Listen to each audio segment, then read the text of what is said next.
الحمد لله رب العالمين،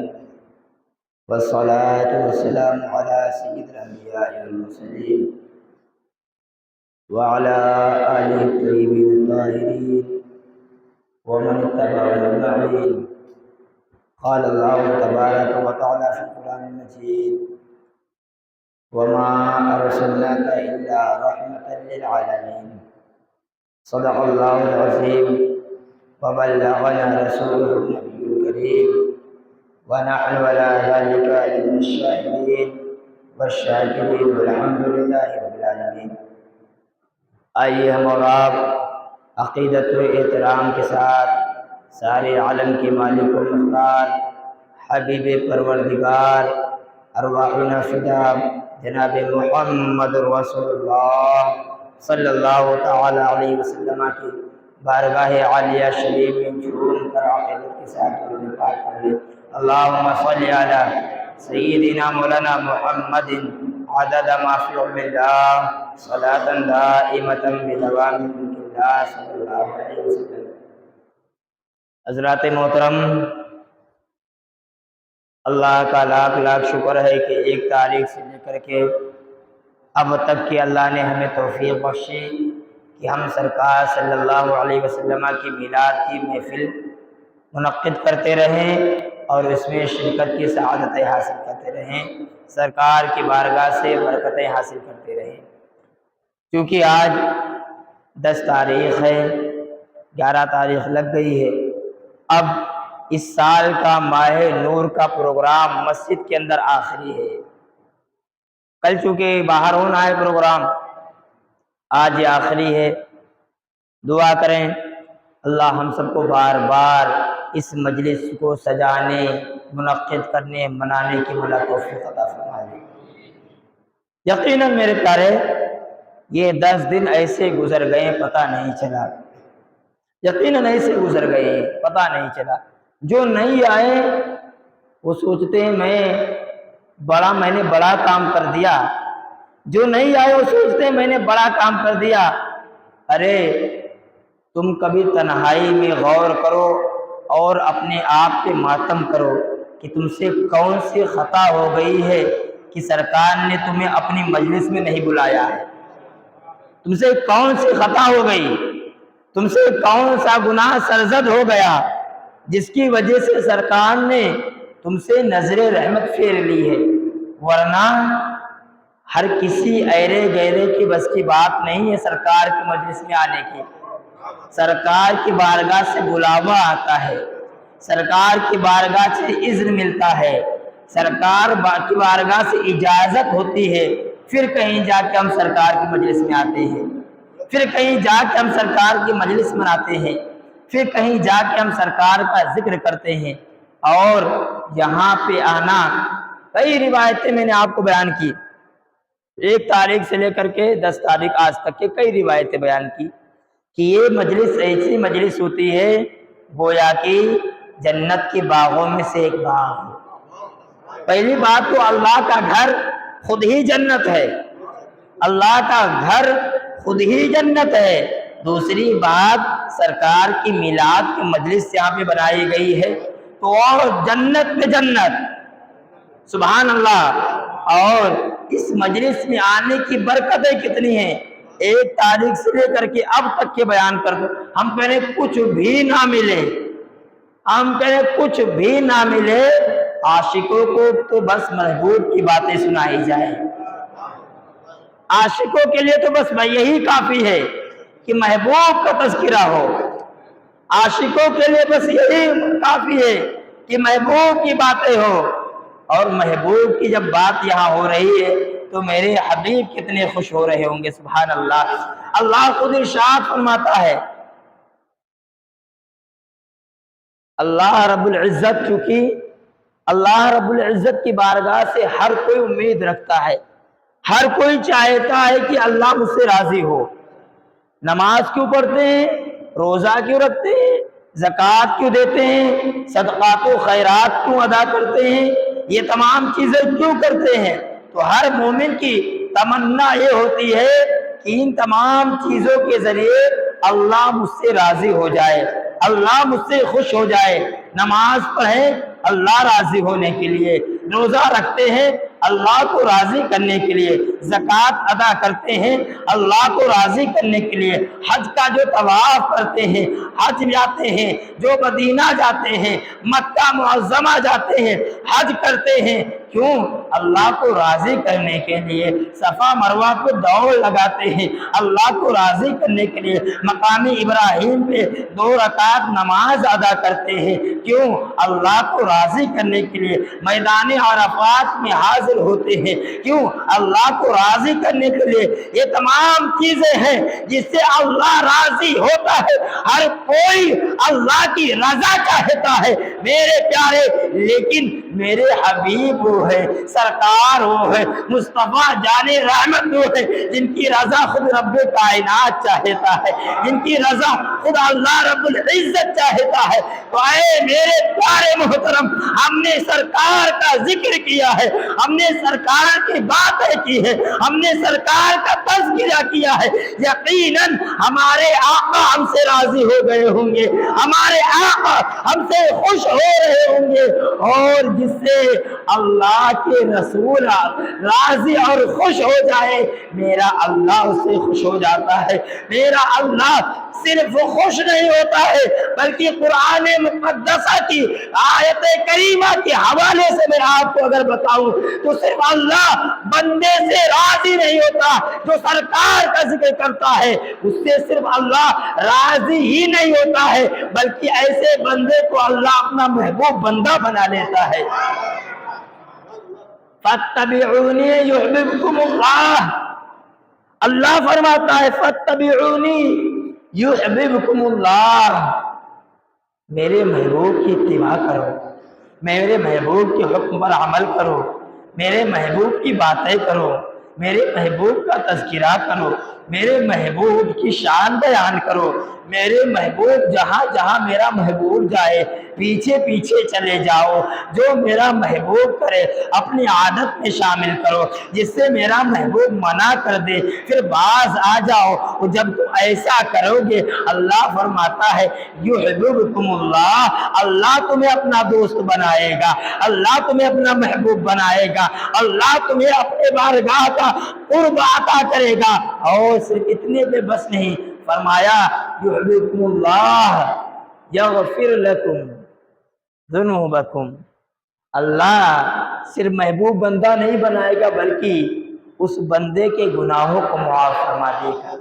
اس بندے کی خطاؤں کو معاف فرمائے گا، اس بندے کی لغزشوں کو اللہ معاف فرمائے گا، اس بندے سے وہ جو گناہ سرزد ہو گئے ہیں، جس نے محبوب کو راضی کر لیا پھر اس سے اللہ راضی ہو جاتا ہے، اور جس سے اللہ راضی ہو جاتا ہے اس کے گناہوں کو معاف فرما دیتا ہے۔ تو ہم نے محبوب کا تذکرہ 1 تاریخ سے لے کر کے اب تک کے کیا ہے، اللہ کا بڑا شکر ہے، بڑا احسان ہے، بہت بڑا احسان ہے کہ اللہ نے ہمیں اس کے لیے چنا تھا، اللہ نے ہمیں اس ذکر کے لیے چنا تھا۔ پورا سال ہم نہ جانے کہاں کہاں رہتے ہیں، لیکن ایک خصوصیت یہ بھی ہے، اب ہماری جامع مسجد سونی نہیں رہتی ہے، یہاں بزرگوں کے تذکرے ہوتے ہی رہتے ہیں، میرے آقا کی شان یہاں بیان ہوتی ہی رہتی ہے۔ یہ اللہ کا بڑا خاص کرم ہے، بڑا فضل ہے اللہ کا، اس لیے کہ ہر کسی کے مقدر میں یہ باتیں نہیں ہوتی ہیں، ہر کسی کے مقدر میں ذکر کرنا نہیں ہوتا ہے۔ آج آپ آئے ہیں، آپ کی طبیعت علیل ہوگی، آپ پریشانی میں ہوں گے، لیکن آپ نے اپنی پریشانی کو چھوڑ کر کے کہا حبیب کا ذکر ہوگا، محبوب کی باتیں ہوگی، محبوب کی شان بیان کی جائیں گی۔ محبوب کی شان جہاں بیان ہو وہاں ہماری پریشانی کچھ نہیں ہے۔ ارے جو بھی محبوب سے محبت کرتا ہے، جو بھی میرے آقا کے عشق میں تڑپتا ہے، اگر بیمار ہو تو بیماری کا علاج نہیں چاہتا ہے، بلکہ وہ تو یہ چاہتا ہے کہ عشق حبیب میں اس کی بیماری بڑھتی ہی چلی جائے، اس کو عشق حبیب میں اپنے مرض سے وہ شفا نہیں چاہتا ہے، بلکہ وہ چاہتا ہے کہ مرض زیادہ ہو جائے۔ اور میرے پیارے، جو حبیب کی یاد میں تڑپتا ہے، جو محبوب کی یاد میں تڑپتا ہے۔ میں آپ کو ایک بات بتاؤں، ایک ہے صحابی رسول میرے آقا صلی اللہ علیہ وسلم مسجد نبوی شریف میں صحابہ اکرام کو درس دیا کرتے تھے، صحابہ اکرام کو تعلیم دیا کرتے تھے۔ ایک یہودی کا بچہ ہے، روزانہ آتا، میرے آقا کو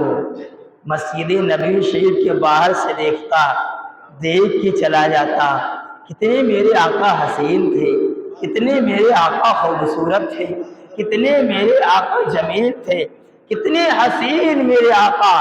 ایک غیر مسلم آیا ہے، ہمارے مذہب کا نہیں ہے،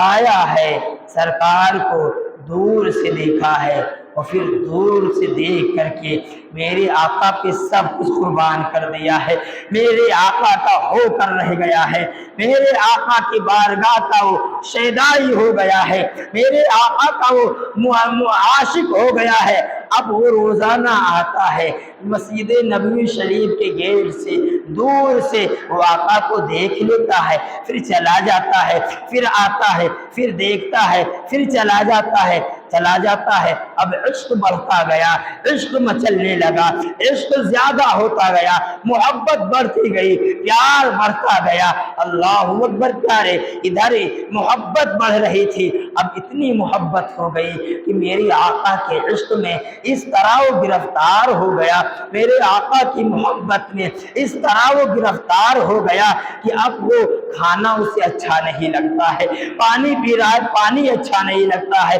کہیں جاتا ہے صرف محبوب کی یاد ہے، کوئی کام ہو ہر کام میں محبوب کو یاد کرتا ہے، محبوب کا جلوہ ہر وقت اس کے نظروں کے سامنے رہتا ہے۔ وہ والضحیٰ سحرا، وہ رخ زیفا، وہ زلف عنبری، وہ واللیل جیسی میرے آقا صلی اللہ علیہ وسلم کی حسین زلفیں، میرے آقا صلی اللہ علیہ وسلم کا خوبصورت چہرہ، حسین چہرہ اس کے نظروں کے سامنے ہر وقت رہتا۔ کھانا اچھا نہیں لگتا، پانی اچھا نہیں لگتا، کہیں جانا اچھا نہیں لگتا ہے، گھر والوں کے ساتھ بیٹھتا ہے، محبوب کی یاد ہے، ماں باپ کے ساتھ بیٹھتا ہے، محبوب کو یاد کرتا ہے۔ اچانک سے جب محبت بڑھی ہے، جب عقیدت بڑھی ہے، جب عشق نے اور زیادہ تڑپایا ہے تو پھر وہ بیمار ہو گیا ہے، بیمار ہوا ہے، بستر پہ لیٹ گیا ہے، اور جب بستر پہ آیا ہے کھانا نہیں کھا رہا ہے، پانی نہیں پی رہا ہے، اس کا جسم نڈھال ہو گیا ہے، ہر وقت محبوب کی یاد میں لگا رہتا ہے، ہر وقت محبوب کی یادوں میں کھویا ہوا ہے۔ ماں باپ نے بڑا علاج کرایا ہے، لیکن پیارے اگر دنیا کی کوئی بیماری لگی ہوتی تو شفا ملتی، ارے یہ تو عشق حبیب کی محبت اس کے دل میں پیدا ہو گئی تھی، اور جس کو محبوب کی محبت جس کو حاصل ہو جائے، جو میرے آقا کے عشق کا بیمار ہو جائے، پھر وہ دنیا کی کوئی دوا اس پہ اثر نہیں کرتی ہے، بلکہ محبوب کی یاد میں ہر وقت وہ کھویا ہوا رہتا ہے۔ دنیا کا علاج بہت کرایا گیا ہے لیکن شفا نہیں مل رہا ہے، اس بندے کو شفا یابی نہیں مل رہی۔ ماں باپ کا اکلوتا بیٹا ہے، ماں باپ کی آنکھوں کا چراغ ہے، ماں باپ کی آنکھوں کا نور ہے، لخت جگر ہے، ماں باپ بڑے پریشان ہو کر کے علاج کروایا، پریشان ہوئے لیکن کوئی شفا نہیں مل رہی، کوئی علاج کام نہیں کر رہا ہے۔ ایک دن وہ اپنے باپ کے پاس، ایک دن اس کا باپ آیا ہے اور کہا ہے بیٹے بتاؤ میرے بیٹے، تم اب ایسے پوزیشن میں ہو، ایسے پوزیشن میں ہو کہ اب ایسا لگتا ہے تم زیادہ دن تک کہ ہمارے پاس نہیں رہو گے، اب ایسا لگتا ہے تم زیادہ دن تک کہ ہمارے پاس نہیں ٹھہرو گے۔ اے میرے بیٹے اگر کوئی آخری خواہش ہو تو بیان کر دو، میں پورا کرنے دوں گا، چاہے جو بھی ہو جائے تمہاری خواہش پورا کروں گا، تمہاری تمنا پوری کروں گا، جو چاہو گے وہ عطا کروں گا۔ اے میرے بیٹے سے بات کر کے تو دیکھو۔ بیٹے نے کہا تھا اے میرے ابا جان، میری اگر آپ چاہتے ہیں کہ خواہش پوری کر دیں تو سنو، میں جو بیمار ہوں کوئی دنیا کی بیماری مجھے نہیں لگی ہے، بلکہ میں عشق حبیب میں گرفتار ہو گیا ہوں، محمد عربی صلی اللہ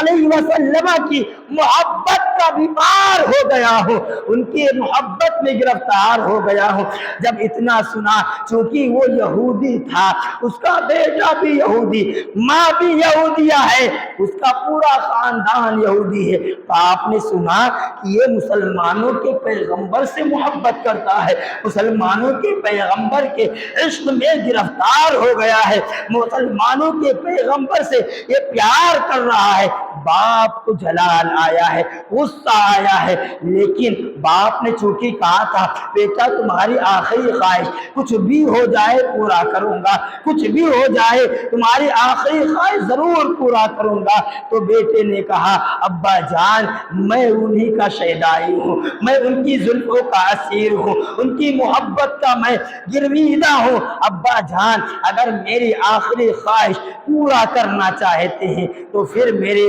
محبوب کو میرے سامنے لے آئیے، میرے حبیب کو میرے سامنے لے آئیے، جا کے اتنا کہہ دینا وہ اتنے کریم ہیں، وہ اتنے رحیم ہیں، وہ اتنے پیارے ہیں کہ اپنا ہو یا بیگانہ ہو ان کے در پہ جو جاتا ہے خالی ہاتھ واپس نہیں آتا، وہ اتنے کریم ہیں، جا کے اتنا کہہ دینا کہ یہ تمہارا چھوٹا سا عاشق ہے، آج وہ بیمار ہو گیا ہے، بستر پہ لیٹا ہوا ہے، بستر پہ ہے، آقا کرم کر دیجئے، آقا کرم کر دیجئے، آپ کا دیدار کرنا چاہتا ہے، آپ کو دیکھنا چاہتا ہے، آخری وقت میں آپ کا دیدار کرنا چاہتا ہے۔ اللہ اکبر۔ اب وہ یہودی آیا ہے مسجد نبوی شریف کے قریب، میرے آقا کو دیکھتا ہے، میرے آقا ہے صحابہ کے جرمٹ میں بیٹھے ہیں، میرے آقا کے قریب گیا ہے اور کہا ہے